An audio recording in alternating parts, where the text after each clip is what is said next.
خواتین و حضرات، اساتذہ وہ عظیم ہستی ہے جو صرف کتابوں کا علم نہیں دیتی بلکہ کردار بناتی ہیں، خوابوں کو حقیقت کا راستہ دکھاتی ہیں اور زندگی جینے کا سلیقہ سکھاتی ہیں۔ اور اب اس خوبصورت اور اہم موضوع احترام اساتذہ پر اپنے خیالات کا اظہار کرنے کے لیے میں دعوت دیتا ہوں کلاس فرسٹ ایئر کی انیلا کو کہ وہ اسٹیج پر آئیں اور تقریر پیش کریں۔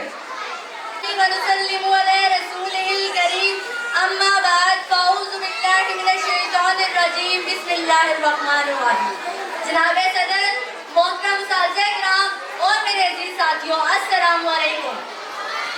مجھے آج اس موضوع پر لب کشائی کا موقع ملا ہے، اس کا عنوان ہے مقام اساتذہ۔ میں اپنی تقریر کا آغاز شعر سے کرنا چاہتی ہوں۔ کتنی محبتوں سے پہلا سبق پڑھایا، کتنی محبتوں سے پہلا سبق پڑھایا، میں کچھ نہ جانتی تھی مجھے سب کچھ سکھایا، پہنچا دیا فلک تک استاد نے یہاں سے، پہنچا دیا فلک تک استاد نے یہاں سے، میں واقف نہ تھی ذرا بھی اتنے بڑے جہاں سے۔ جناب صدر، اساتذہ انسانیت کا ستون ہے، یہ انسانیت کا معمار ہے، یہی انسانیت کی بنیاد ہے۔ یہ نوجوانوں کو سنوارنے، ان کا مستقبل بنانے اور ان کی کردار سازی میں اہم کردار ادا کرتا ہے۔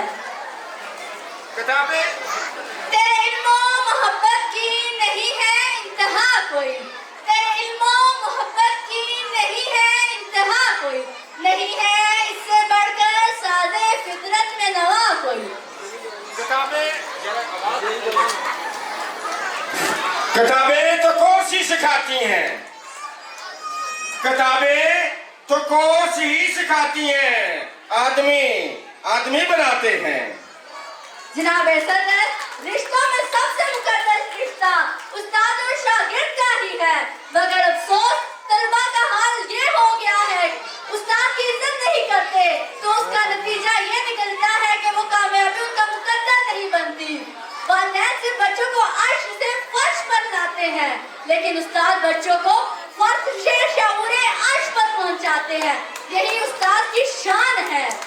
جن کے کردار سے آتی ہے صداقت کی مہک، جن کے کردار سے آتی ہے صداقت کی مہک، ان کی تدریس سے پتھر بھی پگھل جاتے ہیں۔ جناب صدر، استاد کی حیثیت ایک روحانی باپ کی ہے۔ دین اسلام میں اساتذہ کی عزت احترام کا درجہ ماں اور باپ کے فوراً بعد آیا ہے۔ ایک مشہور قول ہے، با ادب با نصیب، بے ادب بے نصیب۔ جو شخص اس کا معنی سمجھ جاتا ہے، یاد رکھے وہ کبھی ناکام نہیں ہوتا۔ جناب صدر، آخر میں اتنا کہنا چاہوں گی بس، جس طرح چاند کو دھمک، سورج کو چمک، پھولوں کو مہک کی ضرورت ہوتی ہے، جسم کو روح کی ضرورت ہوتی ہے، ایسی طرح معاشرے کو استاد کی ضرورت ہوتی ہے۔ میں اپنے اساتذہ کو خراج تحسین پیش کرنا چاہتی ہوں۔ مٹی کو سونا بناتا ہے جب استاد ہاتھ لگاتا ہے، پستی سے بلندی کی جانب طے سفر استاد کرواتا ہے، آداب زندگی استاد سکھاتا ہے، مختصر یہ کہنا ہے مجھے قوموں کو استاد بناتا ہے۔ شکریہ۔ ہم سب کی زندگی میں کچھ لوگ ایسے ہوتے ہیں جو ہمیں صرف پڑھاتے نہیں بلکہ ہمیں راستہ دکھاتے ہیں۔ اساتذہ چراغ ہوتے ہیں جن کی روشنی سے نسلیں روشن ہوتی ہیں۔